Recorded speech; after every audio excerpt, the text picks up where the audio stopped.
Good evening, everyone. I'm Will Palin, the CEO of Barts Heritage, and it is my pleasure to welcome you to this special event organised by Barts Heritage exclusively for our patron circle and other high-level supporters. Tonight's discussion is a first for us, and I hope, if it works, that it will become a regular feature in our patron circle calendar. The idea is to give you an opportunity to get under the skin of our restoration project and allow you to quiz our experts. The format for this evening is as follows. Each member of our panel will give a 5-minute presentation. I will then kick off a discussion before opening up at the end to questions from the audience. And you can submit these questions via the chat button at the bottom of your Zoom screen. We will be wrapping up no later than 7:15. Before I invite the first member of our panel to speak, I wanted to give you all a quick summary of our project and an update on progress. Barts Heritage, as many of you will know, was established about 4 years ago to take on, repair and renovate the Grade 1 listed Gatehouse and North Wing at St Bartholomew's Hospital. These nationally important but still relatively little known buildings house two of the most beautiful 18th century interiors in England. With a 150-year lease now agreed with the Barts NHS Health Trust and our planning application submitted, we are busy fundraising, ready to start phase 1 of the project in 2023, the hospital's 900th anniversary year.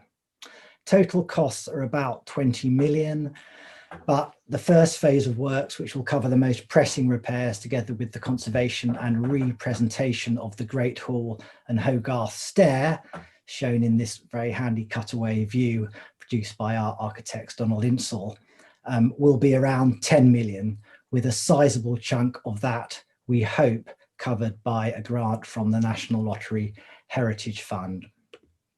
In addition to the repair and conservation work being undertaken in phase 1, and as part of a pioneering initiative to link heritage and health, the North Wing will also house a well-being hub for staff and a range of activities, facilities and exhibits for staff, patients and visitors, including a new flexible museum interpretation space.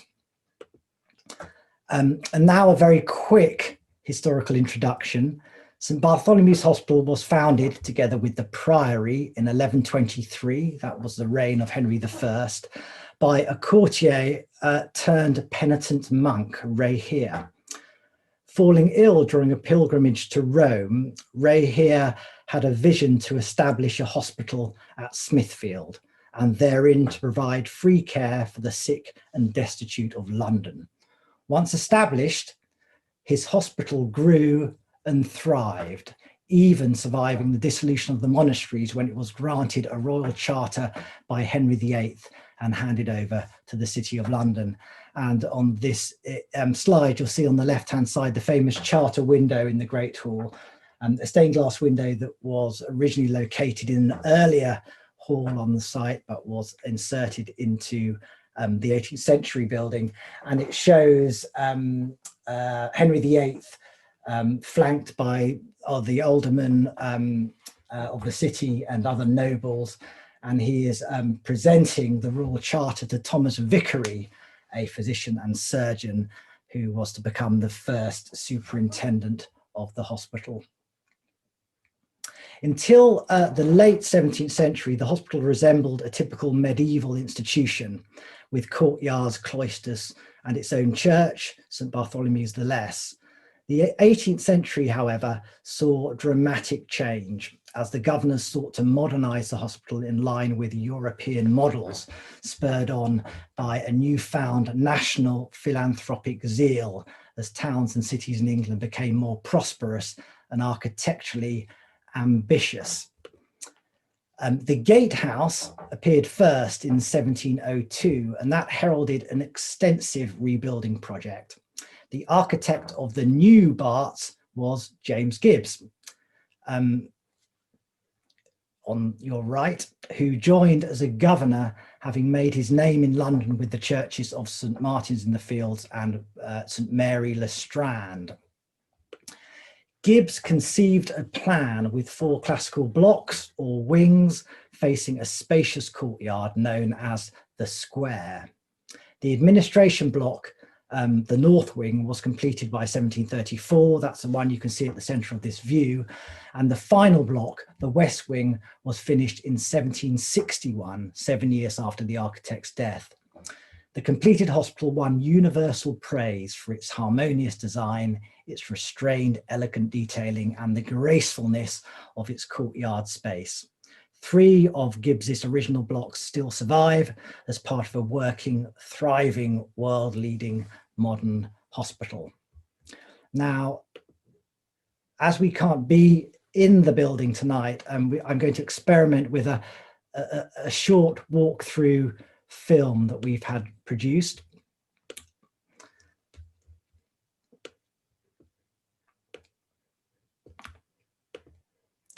And I'm just going to talk you through this wonderful dramatic sequence of architectural experiences, starting at the Gatehouse with the effigy of Henry VIII, passing through past the church, the 16th century tower of the Church of St Bartholomew the Less, towards the north wing itself.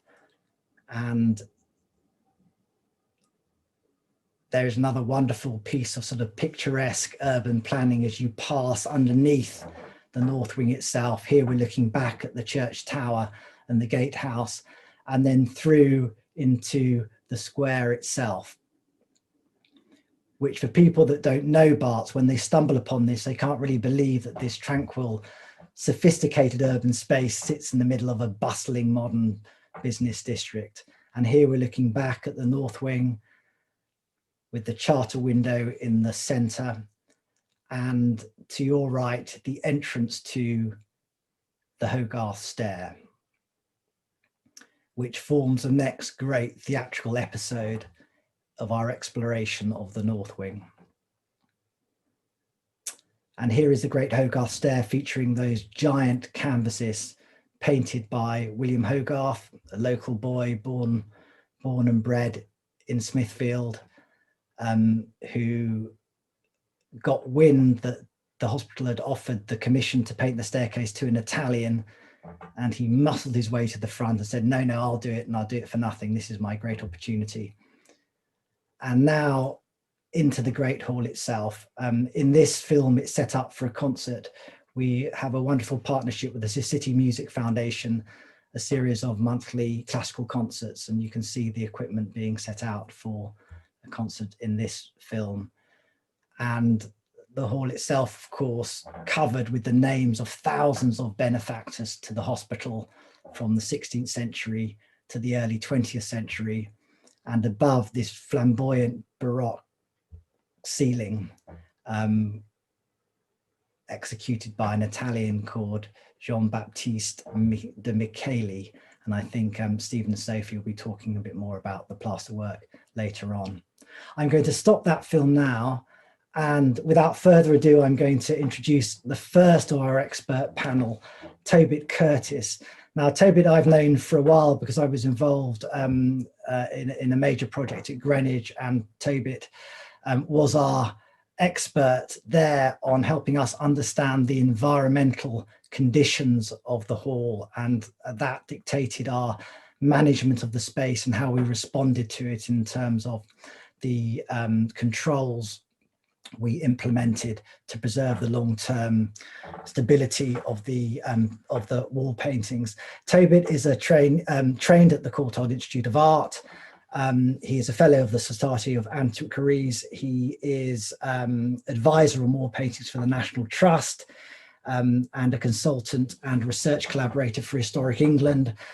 Some of his recent projects include, as well as the Great Hall, the Painted Hall at the Old Royal Naval College at Greenwich, environmental controls at St Paul's Cathedral, the Palace of Westminster, and internationally, the Hypogeum Hal Saflieni in Malta, and the archaeological sites at Paphos in Cyprus.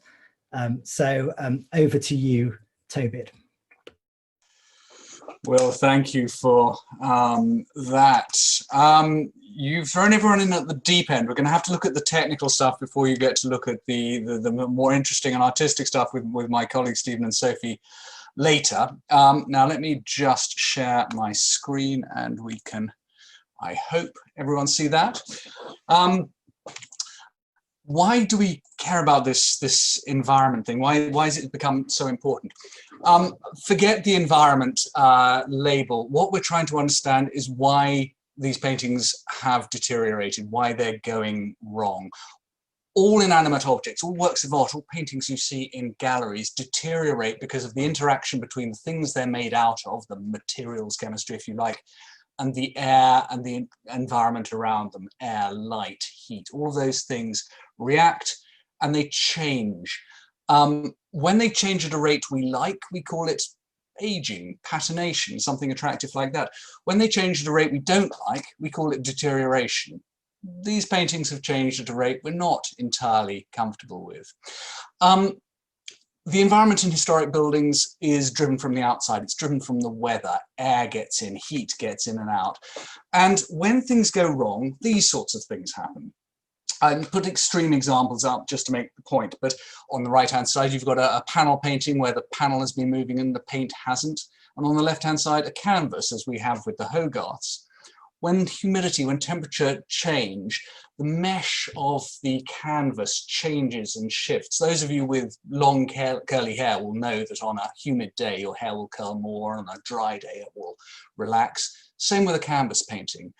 The paint doesn't do the same as the material below it, and so eventually these things warp, they stretch, they peel away, and they flake. And that's what causes paintings to deteriorate. Now, Hogarth painted these very well. They're actually pretty robust. They have been restored previously, but you can see in this very minor distortion you're seeing on the screen now, how that interaction with what is going on outside, moisture and air leaking in, are causing the panels, the paint on the canvases to distort slowly but inexorably.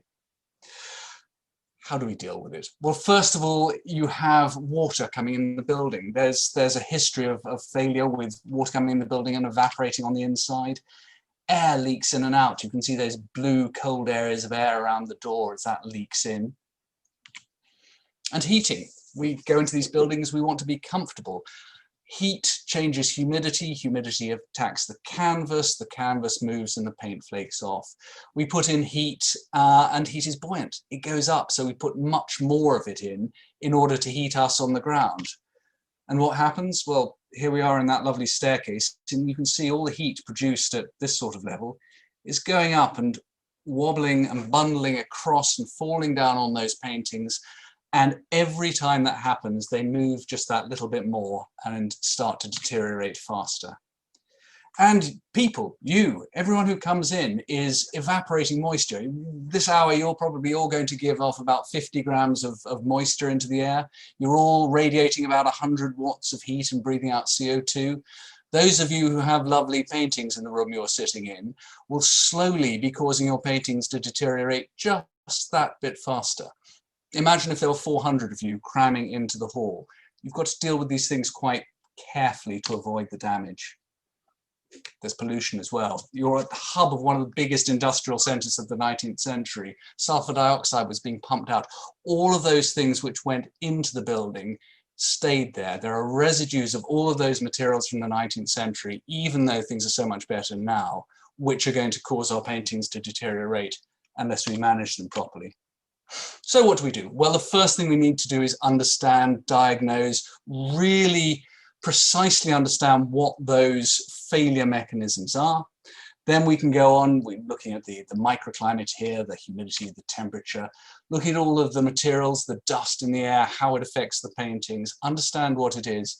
And then you get to a state where you can control the relevant pieces And you have this sort of situation. We tend to refer to it as a building performance triangle, where you have a balance between the needs of the building, the people using it, the mechanical services. And if you get to that level of stability, you then have environmental conditions, which means that your deterioration is under control and the conservation that you do now will last for another century. I'll pass you over to Stephen and Sophie to tell them more about that. Thank you very much, Toby. I'd like to introduce Sophie and Steve. Sophie and Stephen are wall painting conservators. They formed the firm Payne and Stewart in 1999. Prior to that, Sophie was a senior painting conservator and advisor at English Heritage. And Stephen and Sophie have really developed a specialism in the conservation of 18th and 19th century wall paintings, and past projects have included the conservation of the Thornhill paintings in the dome of St Paul's Cathedral, and more recently, of course, that epic project at Greenwich, where they conserved about, I always get this wrong, 40,000 square feet of decorative Baroque painting over a period of a year and a half, and bravely allowed the public to come up and watch them doing it. And they've written on their biography here that they have a particular interest in visitor engagement and interaction with the process of conservation. Well, I'm not sure if that was true at the beginning of the Greenwich project, but certainly when they got used to it and realised that it could be done in a controlled way, they were sort of won over by the idea of public engagement. Anyway, I'll hand over to Stephen and Sophie now. You'll need to unmute yourself, Stephen.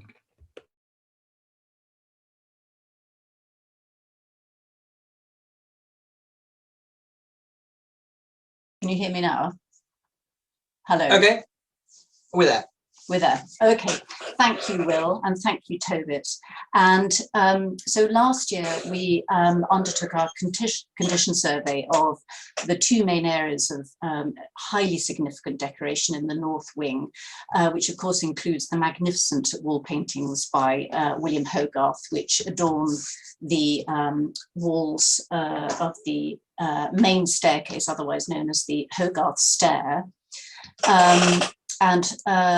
Which is just to go on to, here we go, which another general view here. And then also we focused on the interior decoration of the Great Hall, including the elaborate stucco ceiling, as well as the multitude of benefactor boards and painted cartouches and other artworks which cover the walls.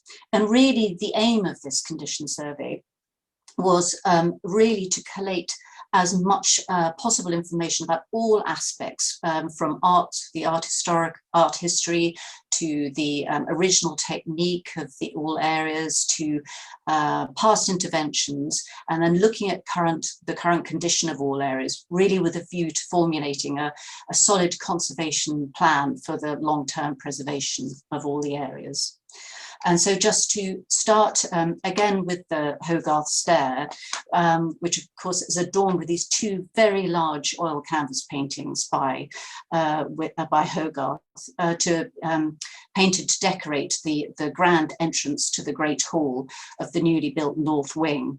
And it's really important to emphasize the scale of the paintings, as their size is almost unique in Hogarth's career, and they really need to be seen in person and in context for their full effect, as they are so spectacular.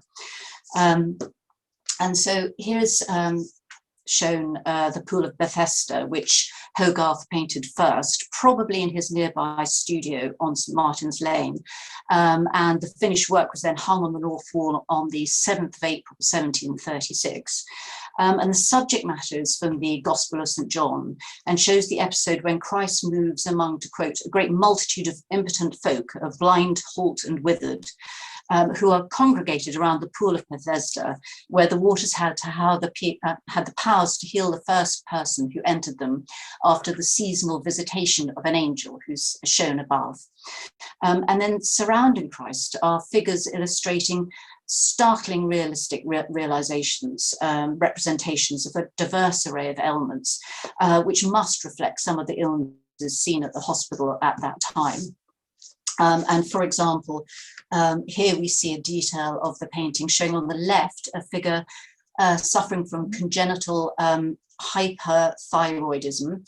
I managed to say that. And beside her, a woman thought to be suffering from anemia. And then adjacent to the pool is the Good Samaritan, which Hogarth painted in situ as opposed to in his studio, but in the summer of 1737. And you can see in the center of the composition the figure of the Israelite with the Good Samaritan applying ointment to his wound. And then surrounding the entire composition is an elaborate framework with Rococo devices, which was not painted by Hogarth, but by his collaborator and friend, a certain Mr. Richards. Anyway, as to our examination, this was a fantastic opportunity and really fascinating insight into how Hogarth constructed the paintings. And here, for example, you can see the shaded areas show the areas of canvas which are from which the paintings are composed, and the red lines indicate canvas joins. So sections of canvas were sewn together, and then the entire area then supported, put onto a wooden timber support behind, attached with copper nails. And so actually it's then important to point out that canvas paintings in this context and of this size are unusual in that normally you would expect to see wall paintings applied directly to a plaster substrate, or otherwise using a maraflage technique whereby canvas would be applied directly to the plaster using an adhesive. But here they're very unique. And so this, moving on to the supporting structure, and so this is the existing, this is a graphic showing the existing timber frame, cruciform frame onto which these vast canvases are supported. Are applied. And here is a photograph kindly supplied by Tobit, showing an infrared image of the corner of the paintings, and you can see where this existing support is.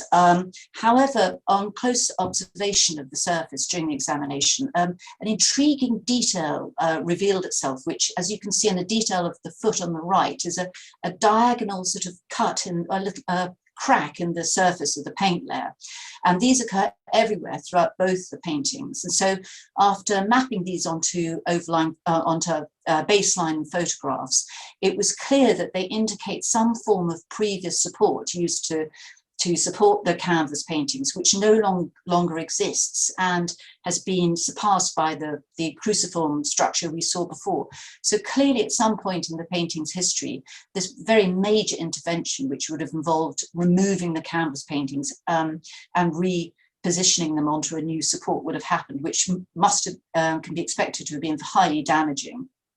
And so then just to move on swiftly, though, our examination also looked into other aspects of the original technique, and our colleague Jane Davis undertook scientific examination looking at the pigments and Hogarth used and how they were applied. And she found generally that Hogarth used a very economical palette, which is not surprising considering that he painted the schemes for free. Also that he used a linseed oil medium. And also examination of the paintings showed fascinating details like changes in composition. And this is a detail of the Levite within the Good Samaritan. And these are typical of Hogarth's working technique. And if you look to the right of this figure, you can just see the outlines of a figure showing that he's moved the figure entirely to the left by some distance. And it shows how he adapted small details of the design until he finally achieved a composition that he was satisfied with. And then this is, oh, sorry, I've gone on too far. This is also an opportunity to look at the physical history of the paintings, and the Barts archive was crucial to this in that it lists every single intervention that's ever been undertaken to the paintings. And from this, it was clear that they've undergone a repeated cycle of very heavy-handed restorations, which would have involved aggressive cleaning using very strong solvents, followed by the reapplication of varnish, despite Hogarth's specific request to the contrary that the paintings never be varnished. And as a result, you can see the highly abraded nature of the surface. You can really see the canvas coming through. Nevertheless, although they are vulnerable, in general, we found that the condition of the paintings was relatively fair. There was no loss of cohesion or flaking, and the canvas support is in good condition. However, all areas are covered in very heavy deposits of embedded dirt and dust, and so the canvases would benefit greatly from surface cleaning, which would improve their presentation. And so that's a very quick run through our examination of the Hogarth paintings. And then to move on to the Great Hall, which was the administrative and social hub of the hospital. And perhaps its most conspicuous decorative feature are the multitude of painted cartouches and panels that adorn the walls and window sprays, and which contain the names of hundreds of benefactors and the amounts and dates of their donations from 1547 onwards.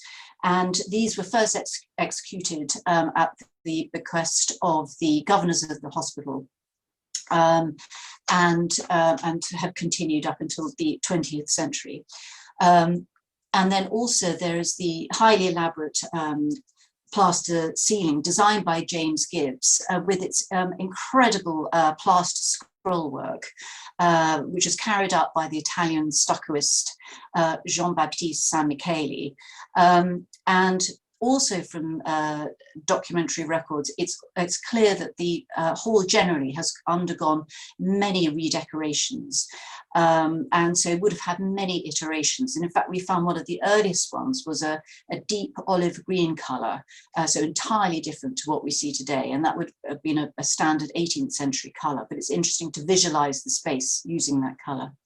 And then finally, just looking at the condition of the hall, there are various areas of damage, and we were fortunate to undertake some emergency treatment of some specific areas of water damage.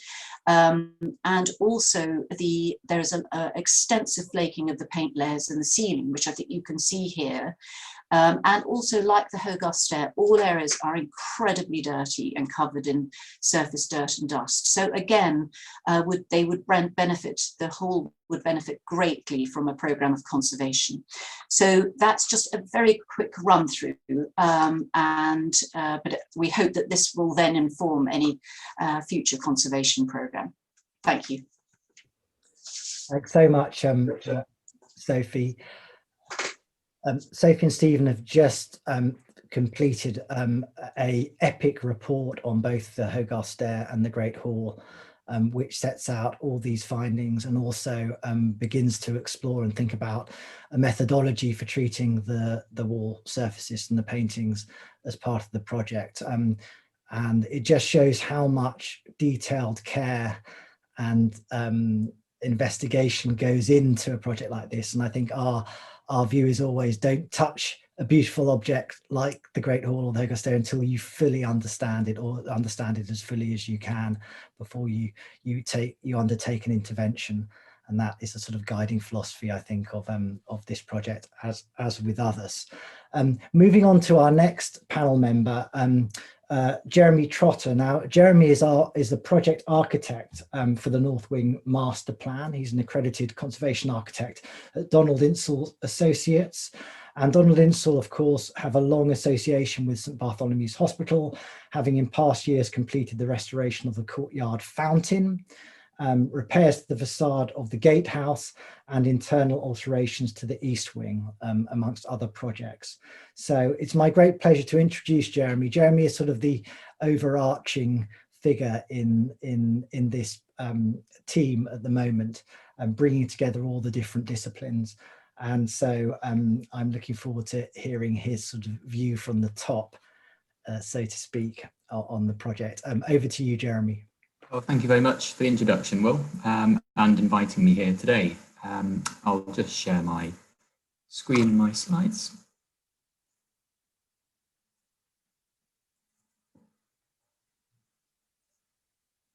Okay, thank you. So as Will said, I'm a conservation architect at Donald Insall Associates, and I've been involved in the North Wing project since 2018. So I'm very excited to be able to talk to you about the project and show you what we've been up to for the past few years. Just as a very brief introduction to Donald Insall Associates, we specialise in the repair, conservation and adaptation of historic buildings. Integral to our approach is the idea of living buildings. We passionately believe that buildings need to adapt and change in a creative manner to meet current needs, all the while respecting their historical significance and context. We work on some of the most important listed buildings across the country. I've worked on quite a few buildings near St. Barts, such as the Bank of England, the Palace of Westminster, and pictured here in the large image, we've recently completed the refurbishment of the Chartered Accountants Hall just down the road. And then a little further afield, we're currently working on a lottery-funded project at West Norwood Cemetery. So I'm delighted to talk to you now about how we approached the master plan for the North Wing and the Gatehouse, which took three strands. Firstly, we carried out archival and historical research. Secondly, we carried out on-site investigations. And then thirdly, we carried out an appraisal of how the building relates to its surrounding context. So taking the first of these, we made great use of the hospital archives, which proved to be a treasure trove of information. From this, we were able to trace the development of the hospital site since its foundation in 1123, as Will mentioned earlier, and its evolution throughout the centuries, which really goes to show how the hospital site and the North Wing have undergone considerable change, and in fact they continue to do so. So the top left image shows how the site was originally a series of small courtyards, and this soon proved to be inadequate for the hospital. So the renowned Georgian architect James Gibbs was appointed to prepare a master plan for the whole site, and he formalised the hospital into 4 wings, of which 3 still stand today, and the North Wing was the focal point and was the one which was built first in 1732. But just as important as the physical evidence is the fascinating social record that shows how the buildings were used and how the hospital was used. We found this archival photo in the bottom left, which dates from 1930, which shows patients enjoying fresh air in the central courtyard, which as a means of recuperation. And then we have the bomb damage map in the bottom right, which shows how the West End, just in pink there, it shows how it was heavily damaged during the Second World War. So this greatly informed our scope for proposing sensitive change to the building. The second strand of research involved actually getting up close and appraising how the spaces are currently used and how they could be reimagined, and along with a full condition survey and incorporating the findings from Sophie, Stephen and Tobit. So as you can see from the photos, and as with many buildings of this age, it's in need of a full series of sensitive conservation repairs. And then the final strand of research was investigations into how the building relates to its wider context and what is the bigger picture that the North Wing can be a part of. Currently, all eyes are on Smithfield, which is seeing a vast amount of heritage and culture-led regeneration. We're seeing the relocation of the Museum of London, the opening of the Elizabeth Line, the City of London's Culture Mile. So it's a fantastic time for the North Wing to be a central part of this. So all that research informs our very exciting plans for the North Wing. The heart of the scheme is the magnificent Great Hall, where we are proposing a new sensitive lighting and audio-visual scheme, as well as repairs and redecoration to the plaster work, which Stephen and Sophie spoke about. And then, so all this will allow the Great Hall to be used for high-quality events such as conferences, concerts, weddings, and recitals. The second most significant space is the Hogarth Stair, which we've heard about. And this serves as the grand entrance to the building. And here the canvases will be carefully conserved and lit by a very sensitive lighting scheme that will enhance their presentation.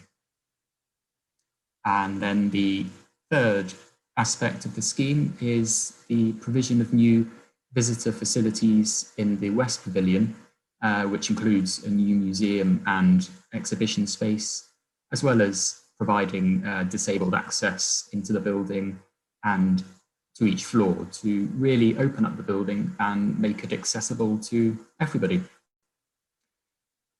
So that, I hope you've enjoyed getting a little flavour of the exciting changes we have planned, and look forward to any questions later on. Thanks.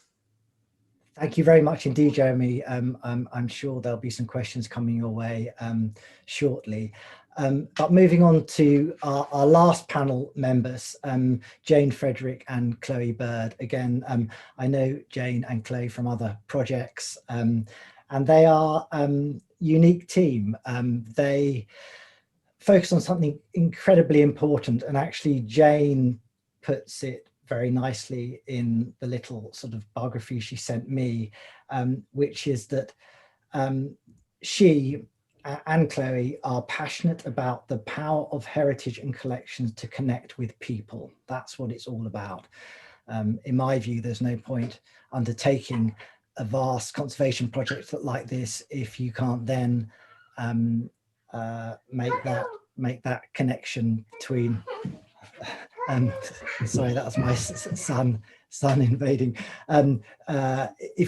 If then the next stage of connecting those places with people doesn't happen. So Jane and Chloe have a wealth of experience. They've worked on a very large number of projects, many of them lottery projects, and we've engaged them, and they've been very, very hard at work over the last few months, really consulting, looking at partnerships and ways in which we can build that heritage and health connection. So it's my great pleasure now to hand over to Jane and Chloe. Oh, thanks, Will, for that lovely invitation and introduction. I'm just going to share a screen with you.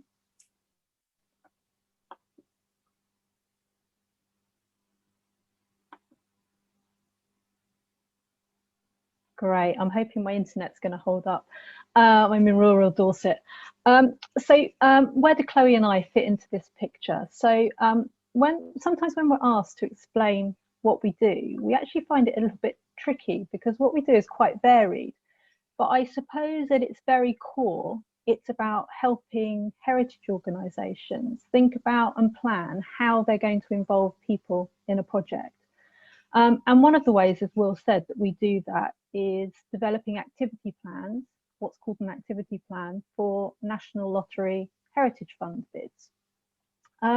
So just as you have the architectural plans, as you've seen, and you have the plans to carry out the conservation and restoration work, you also have the activity plan. And this really sets out in detail every way that you're going to involve people in your project. And to do that, what we do is we look at what their motivations and interests are, the people that we want to attract, and we look at the interesting connections they might have to the heritage and the stories we want to tell.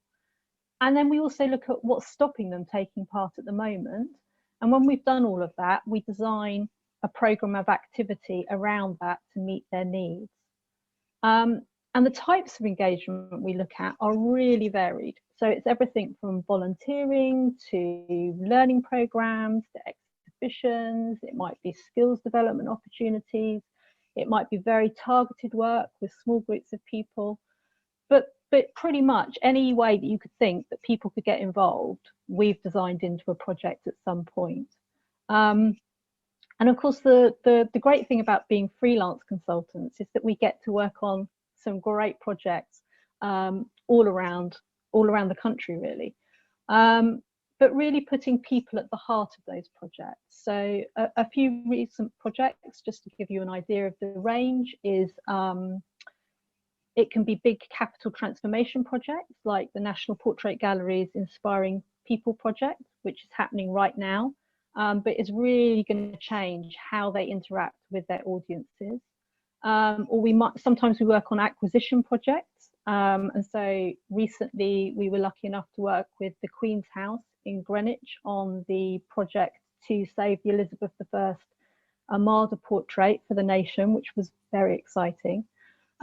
And as some of the team have already mentioned and Will's mentioned, we also worked on the Painted Hall project, creating the activity plan for that project.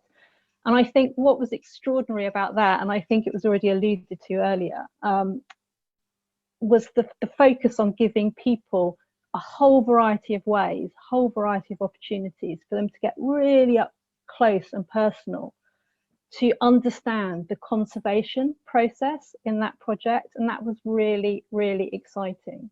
So why do we do what we do? Why do we think it's important?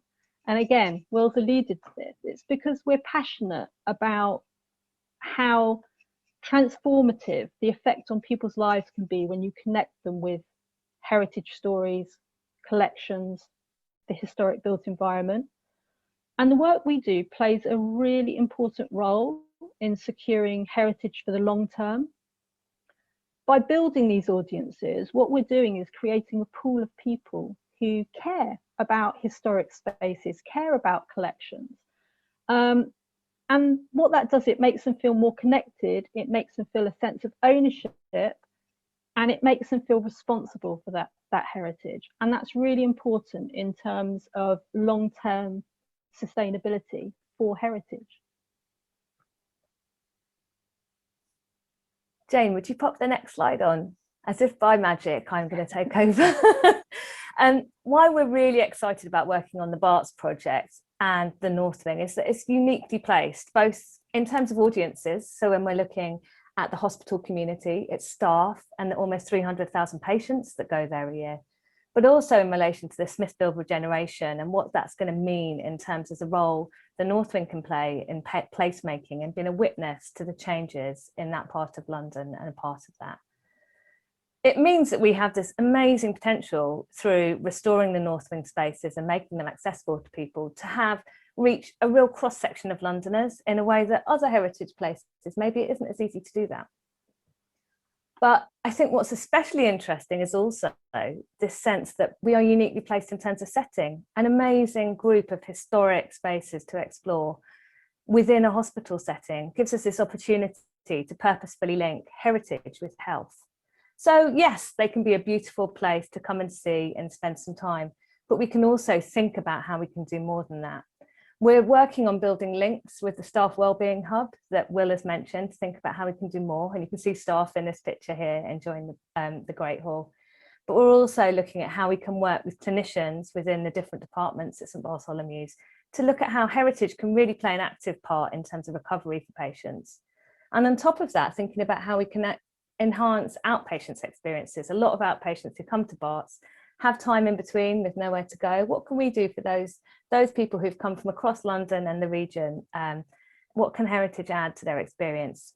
And also through that, what we can do is connect to those people, not only to the story of the hospital, but that continuity of care and that sense of care that has been there for such a long time. Collaboration is really at the heart of how we're planning this. Jane, do you want to move on to the other picture? And here you can see the City Music Foundation performing in the hall. These are two young musicians who, because of social distancing and lockdown, weren't able to perform to an audience in the hall, but they performed and were broadcast live through YouTube, but also were live streamed into the hospital patients, into the hospital wards. There's something extraordinary about this. Gives an opportunity for these young musicians to nurture their talent, but also creates this platform and reaches so many people. Collaboration, we're thinking about how we work across a range of different disciplines to make sure the North Wing and the historic spaces at Barts really reach out and create lots of reasons for people to revisit through cultural programming, but also think about how through the conservation work and beyond, we can develop targeted work that mean people can develop skills, play a part through volunteering. And through that health and wellbeing work, we can really support the role of heritage to nurture people. The North Wing is just such an amazing portal into so many stories, and everyone else has touched on the different things it can tell. It offers us a route through the Hogarth Stair, through the names on the donor boards, and through the many lives and uses of the buildings into so many different social and political histories, which actually are still really relevant and relatable today. So through this project, we want to create that bridge from the past to now. And also in the spirit of Barts and the amazing opportunity through Barts Heritage and the restoration of these spaces to actually be innovative in terms of what we can do for the heritage sector, in terms of leading the way, in terms of heritage and health work. So yeah, it's wonderful. Back to you, Will. Thanks so much, Clary. Thank you, Jane. That was brilliant. We're moving on to the next part of this evening's proceedings, which is a sort of discussion or Q&A. I thought I'd sort of kick off with a few questions. I was going to ask the same question to each team in this instance, starting with Tobit, as you went first. I mean, each project has its own set of challenges. In terms of the North Wing and the work to the Great Hall and the staircase, what do you anticipate the biggest challenges are from your point of view? Well, you're right. I mean, each project does have its own challenges, and I think a lot of them are similar. But what's particularly unusual here is these enormous canvas paintings, which have been treated on multiple occasions and are on the entranceway through which many people will troop and, going back to previously, breathe and radiate. And there's always a delicate balance in projects of this type between wanting people to see them, wanting works of art to be visible and used, and at the same time knowing that encouraging people in is what causes the acceleration in deterioration. And this happens on projects the world over. And it's getting that balance between making these things accessible, making them usable and understandable, and at the same time ensuring that you create benign conditions which will mean that they will survive without touching for a century rather than a decade, which is tricky. And this will be high on that list of delicate balances, I think. Thanks, Tobit. So your job is basically, with all these projects, maintain benign conditions. That's what you need to do in order to... That would be a sort of mission statement, I would imagine, yes. Stephen and Sophie, is there anything particular about this project which sort of makes you, I suppose, sort of, I don't know, worried or excited, or is something that you haven't sort of tackled before? No, I've done all the speaking so far. I think it's really, particularly with the Hogarth, it's really approaching it in a way that achieves the most with doing the least. I think it will be our sort of broad philosophy behind it, and I think really to really put an end to this sort of enormous cycle of treatment that the painting's undergone, with sadly quite a lot of damage that Sophie was discussing, and I think that's the big challenge, actually, to bring an improvement in the quality of its presentation through the most benign, gentle means, and I think that would be, I think, our primary concern. And then to something we're very keen on is to, again, for such an important painting, it's extraordinary how little it's actually been technically examined.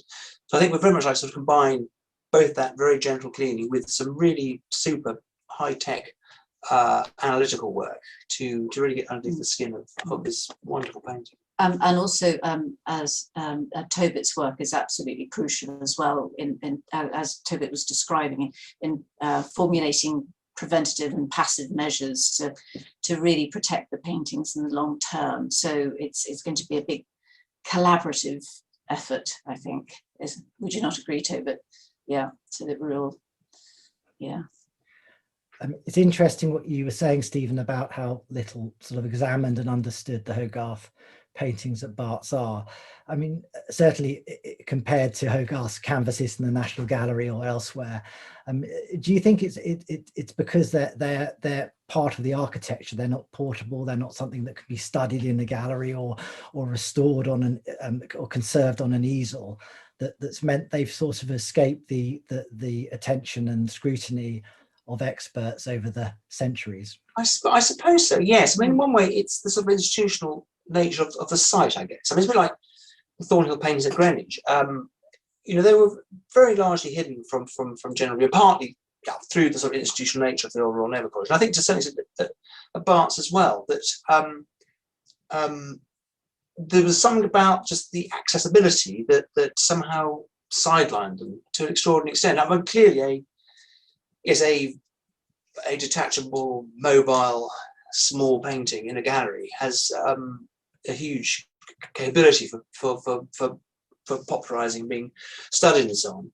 I mean, it's a little bit confusing actually, but when Hogarth is such an important English artist, but there's something about this quirk, these schemes just sort of snuck away in buildings that are perhaps not wholly accessible in many respects, that they just get off the radar in a rather fascinating way. And I think that would be one of the great challenges to bring this great painting back into public view. Yeah, and I think obviously a main focus of our project is to make the buildings more accessible and to get them better known. And that's certainly something that we're all trying to do. Jeremy, were there any particular sort of, I mean, you've crawled all over those buildings, you've been in the roof space, you've been down in the basement areas, you've discovered rooms that probably haven't been discovered for centuries. Is there anything that sort of makes you lose sleep at night when you begin to think about what's coming in terms of the project?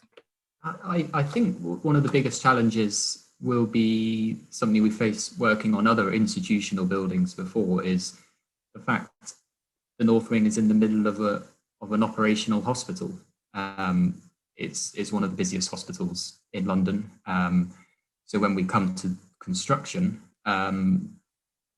there will be quite a lot of logistics to manage in terms of ensuring patients, staff, visitors to the hospital can all go about their business safely, but also we can get our conservators in and our crafts people to go in to get the building back up to quality. I think that's everything's doable, but I think that's going to need some thought as to working out the logistics. It's a very good point, Jeremy. I mean, already operationally, there are challenges even when we're doing minor works. So it's going to take a lot of careful planning and liaison with the Health Trust Estates team, who are all on side. And exactly, yes, yeah, getting on with the neighbours. It is about planning ahead. Chloe and Jane, is there anything that you'd like to say on that point? I think the challenge around conflicting uses and sort of fitting within the ecosystem and ecology of the hospital, that is kind of, it's an exciting and extraordinary hidden gem, but it needs to be balanced with the needs of quite a lot of different users to make sure it kind of plays to its most strengths. One question I was going to follow up and ask you was, why is this project special? But I think you've sort of already said it. I think Chloe and Jane, you've certainly articulated that very well.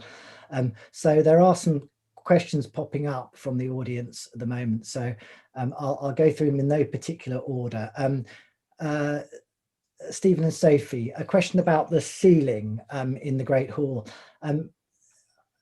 has it always been the current combination of sort of cream and gilding of detail, or is that just the latest of a long series of? Well, that's a great question. It's fascinatingly, Daniel Defoe, who visited the site shortly after it's painted, and he made a reference to the beautiful quality of the ceiling, finished in 3 colours. He doesn't specify what colours, but it's a tantalising glimpse as to what we think might have been an original colour scheme. And certainly overall, the space would have been significantly different from what it was. I think the walls were probably painted an olive green, and again, with colleagues who are familiar with plasterwork of the 18th century, we could well have had, if this 3 colour idea that Defoe references, blue and a red and a white, and some interesting use, combination of those colours. So presentationally, I think a dramatically different, or significantly different appearance than it is today. So I think it has, there's sort of potential means of which we may present it in the future to perhaps reference some of these ideas from the past. Well, it's a perennial challenge, isn't it, when you go for in-depth examination and discovery of earlier schemes, whether to implement them partly in the whole, and some schemes from that period can be quite bold and quite sort of it would be quite a shock, I think, were we to go for a full olive color for the wall. Yes, I will. I totally have to adjust them to the sensibilities of the age to some extent. I think that's the case. I think any color scheme is wholly, however sort of seeped in sort of empirical research, inverted commas. The reality is it will always be, in fact, a subjective presentation. I think that does give one great freedom, actually, to decide really how one would wish to approach it, and not be sort of bound by an idea of what it might have been in the past. Because today is the present, and that was the past. It's a very different state of affairs, and I think one is open to actually interpret space as one sees a fit and appropriate. I remember, I think I've told you this story before, but I once worked for a charity that were very keen to put down some historic carpets in their beautiful 18th century building. So they did a lot of research and lots of discussion at the various board meetings. They chose a carpet, and it was unveiled at a drinks meeting, at a drinks reception, and it was basically a leopard skin carpet from the Regency period, and everyone looked at it and sort of swallowed hard. And probably something you're more likely to find in your local sort of Indian restaurant than in a exactly. So I think there is a danger that we regard historic taste as always being good, and perhaps it wasn't always quite what we would think. I should have said that question was from Henrietta Nash, who's also asked, and made the good point, and perhaps Jeremy, you can talk about this. She says, but perhaps no one's really examined the Hogarth paintings in detail because they've always been incredibly badly lit. And of course, the lighting and presentation of the staircase is a major challenge, isn't it? That's right. And as the lighting currently really doesn't show off the canvases to their full extent. And we're in the process of appointing specialist heritage lighting consultants to advise on a scheme, and it's really important to get the balance right and to liaise with Stephen and Sophie to make sure that the lighting isn't too strong, it doesn't damage the paintings, and really shows off its qualities.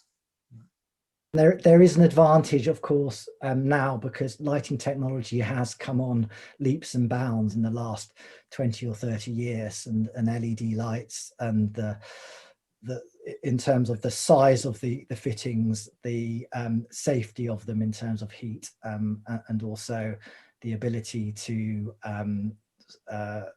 flexibly change the lighting from day to day. There's a lot of advantages that the new technology is bringing.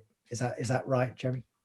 Yeah, that's right. And particularly in the size of fittings, they seem to get smaller every year. So we can actually propose quite discrete fittings. and that the space at the moment is defined by the fantastic chandelier, which will be remaining, of course. So that will be providing the primary character light, and then we can add any sort of smaller fittings that are more discreet. In historic photographs from the 1960s, I think, it shows these wonderful standing gas lamps on the staircase itself, which are rather beautiful. And I'm certainly keen to investigate sort of reinstating those in some way to see what they will do to the quality of the lighting of the staircase. Another question that's come through is, and I'll ask this to Chloe and Jane first, because it's as relevant to them as anyone else. Have you discovered anything completely unexpected in your research into this project? I'll give us the tricky one. I mean, I think perhaps not quite unexpected, but I think the scope of the stories that can be told through the donor boards is extraordinary. The people involved with the hospital really do put up a mirror to society, and I think the potential for us in terms of therefore making connections with people is huge. So I think that's been quite exciting to see the sort of the breadth of people that have donated to the hospital in the past. So that's been quite exciting, I think. I think there's also the appetite for volunteering, people wanting to play a part and contribute already has really been brilliant, the response in terms of whether that's short-term volunteering or more regular things. I think there's a real community of all different people of all different ages who are, now they know a bit about the North Wing, are really keen to play a part. So that's also surprising and exciting. Sophie and Stephen, you've talked a little bit about sort of that fascinating work into establish how the canvases were sort of fixed and set into the walls. Is there anything particular that sort of really sort of made you sit up during your researches? Well, discovering that the timber support was, the existing timber support was a complete new system of supporting the canvases, and then realizing that the diagonal cross-blade bracing system was the original support was extraordinary. I mean, we just couldn't believe it to begin with, because it just. But then there are various references in the archives describing how the paintings were pushed against the support, which then would have caused these sort of fine lines. So we were able to build up all these clues as to probably what had happened.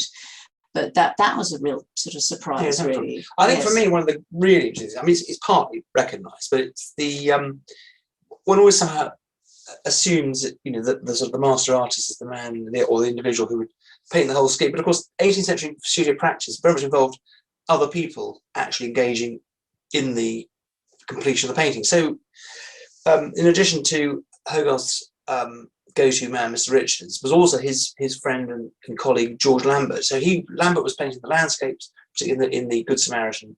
Richards was painting these wonderful Baroque, the Rococo rather, sort of framing.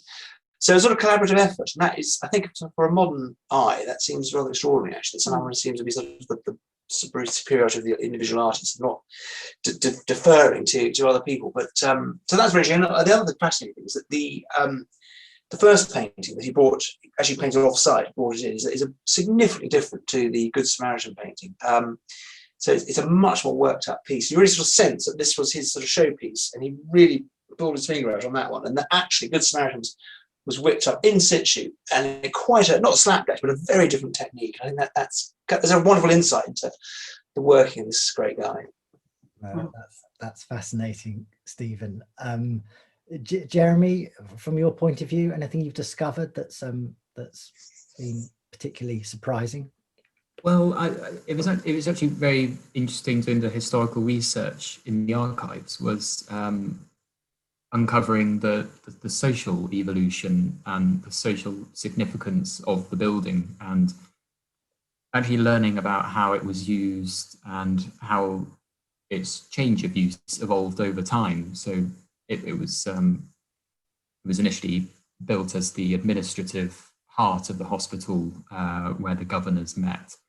But then over time, the treasurer to the hospital had an apartment in the upper floors, and then down on the ground level, they had a counting house where people came to pay the rents.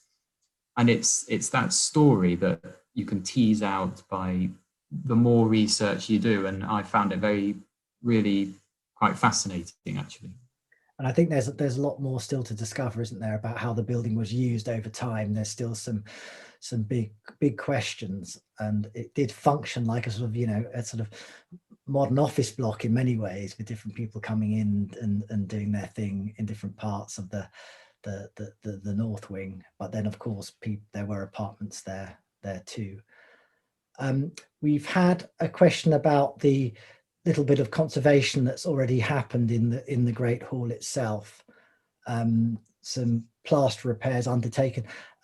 Stephen and Sophie, could you talk a little bit about the problems in that corner of the hall, which for those of you who've been in the Great Hall, you can't have failed to have noticed, which is the northeast corner, and how you tackled those works? Yeah, I think it's the consequence of severe water infiltration occurring in that corner, consequent upon a failure of the water disposal from the roof, which is just a classic sort of old building problem. But what's rather interesting is that it's clear that corner has been worked on before, so it's obviously an historic problem, it's the old story of drains and gutters not being emptied and overflowing and blocking and causing severe salt activity and consequent damage to the plasterwork. So really our involvement at this early stage was really just a program just to hold the current situation. Some surface repairs were installed, so really left it as plain lime plaster repairs, really just to stabilize the surfaces. But it's happy to report that in fact work has already occurred, in fact, to stem that particular problem of water infiltration. Thanks, Stephen. I there are a couple more questions from the audience. Jean Rowland has asked, is there a case for making a copy of the Hogarth paintings and selling them to the nation so that more people can appreciate them? I love that idea. So a sort of traveling exhibition of these vast canvases that could be stuck in town halls and galleries around the country. Actually, Yes. I think, well, maybe just keep a sort of beer mat or I don't know. I don't know, I mean, there are all sorts of possibilities. I mean, I was, it's extraordinary the means of modern technology that we can do. I mean, I was reading the paper today about deep nostalgia, a site that actually can animate ancient images of historic characters so that they actually literally come alive through a sort of process of artificial intelligence. I'm not suggesting we necessarily sort of reactivate William Hogarth, but it's a very shifting, moving technological field there as how one can actually present things from the past. And I think it's it's a big world out there. Chloe and Jane, it's obviously part of what you do is bring these things alive, and I think partnerships and shared exhibitions and things are absolutely part of what we're planning to do with the project. Do you want to say anything about that? Yeah, I mean, I think the kind of cultural programs where we bring other partners in, and we're talking to a few different partners, that kind of shed new light on the works in comparison with others as well. But I think there's something incredibly interesting about the potential of technology and the amazing recording that's happening that Sophie and Stephen are doing as they're doing the conservation work, in terms of digitally what we can do to make available to people to really get under the skin of the painting wherever you are from your home. Which could really be a completely amazing experience. Although I would always advocate that seeing the real thing there's nothing compares to it, and seeing it where it was made obviously is just extraordinary as well. I think just to add to that, we're also thinking about ways that we can digitally link the painting with mindfulness activities and well-being activities. So again, following through that theme of heritage and health partnerships. So sort of interesting ways as well to repurpose that material. Thanks so much.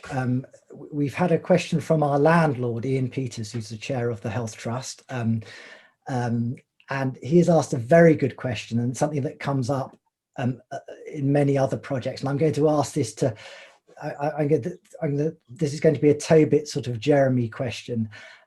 But Ian rightly points out that the hall is either freezing in winter or boiling hot in summer. How are you going to go about sort of controlling the temperature in a way that's safe for the interiors as well? Perhaps, Jeremy, perhaps you kick off, and then Tobit, you can talk about some of the pitfalls of overheating or underheating historic spaces. Yes, well, it's a tricky balance, because you want to provide spaces that are comfortable, and as you can see, it's cold in winter, hot in summer, but also in a manner that doesn't cause damage to the historic building. So we have proposed quite a delicate, sensitive servicing strategy. We're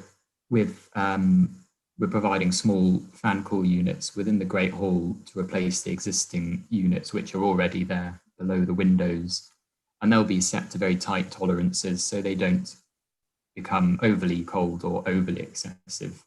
And of course, any decision there is closely in conversation with Tobit to make sure what is proposed does not go too extreme. Tobit, I remember the meetings we had at Greenwich with the events team, and those sort of awkward conversations where you had to try and explain that for guests attending functions, particularly in the winter months, they should expect the temperature to be slightly lower than they would ordinarily have in a hotel or other conference centre. And we used to have to include a little warning on the invitations to bring a shawl, wasn't it, or bring an extra item of clothing to keep warm, which caused much sort of horror to the events team, who are trying to sort of understandably make money out of these spaces. It's a tension which you're very familiar with, Tobit. And how do you go about sort of reaching a reasonable compromise? You're right, Will. It's a perennial problem. It's one of the biggest problems in conservation these days, when we want our buildings to do something which we have never asked them to do before. Our cathedrals have been sitting happily there for 1,000 years, and suddenly we want them to behave like our sitting rooms. When the phone over there rings, I would say about 3 out of 10 new projects are someone saying, we want to heat our church. And you say, do you want to heat your church, or would you like to be warm inside your church? Would you like to be comfortable? Oh, yes, we want to heat our church. These are separate things. We talk about thermal comfort because people like to feel they want to be a certain temperature, they feel they want to be comfortable.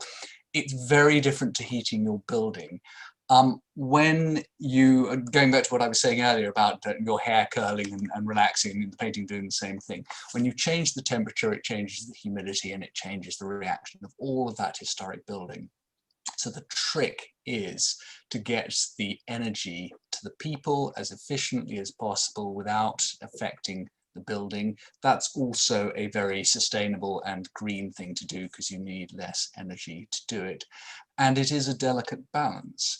I would say, though, that people come to these buildings because they are these buildings. If they want a perfectly climate-controlled space, there's the Hilton or the Sheraton or any other modern building down the road. What sells these buildings, why people always come, is because they are wonderful. And I think it's not unreasonable to say that means you're going to have a slightly different sort of experience. I remember I was in a design team meeting once about a cathedral crypt, which will remain nameless, and there was genuinely a discussion about whether ladies this season were wearing off-the-shoulder dresses and would we have to change the temperature. And I was pointing out the fact there were 12th century wall paintings here. Now, it was just, I mean, it was a good example of how to try and get that discussion going in the right direction. So yes, it's got to be a usable space. It's got to be a commercial space, but you can do that in a way which is more or less sensitive to the building fabric. And I think the good thing here is that's part of the discussion from the beginning. Sometimes this happens sort of 3/4 of the way through the project, and that is not a very good place to start discussing it. Here it's been part of the discussion right from day one. So I think there is a good possibility of getting that balance right. Thanks so much, Tobit. We've had another question from Henrietta Nash. I think is trying to set the design team against each other. She says that you, Tobit, are on collision course with Chloe and Jane, who want to bring people into the hall and you want to stop people coming in. I'm going to answer that and saying that's not the plan at all. You want to get people in. Chloe and Jane doesn't want any damage to the interiors. It can be done. It's a compromise and a situation that you've dealt with many times. So I can reassure Henrietta that you are all sort of rowing in the same direction. I've looked at the time, it's 8:15. I think I said at the beginning we'll be finished by 7:15, but obviously that would have been a very brief discussion. So it leaves me to draw proceedings to a close. First of all, I would like, of course, to thank the wonderful panel. It's been brilliant to get you all together. Thank you so much for giving up the time to talk about the project. And I hope that we'll be able to get you back for a future discussion, and we'll bring in a few more team members who are involved in different areas of this unfolding adventure. But thank you all so much. Also, of course, a big thank you to our patrons and high-level supporters who have joined us today. Without you, this project wouldn't be able to go ahead. So we're hugely grateful for your continuing support.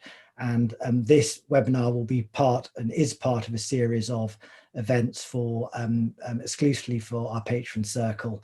And I think that those events are part of a program which you've been sent and will continue to grow and evolve, obviously responding to the COVID restrictions, because obviously we want to get you into the building as soon as we can. So thank you, everyone, and good night.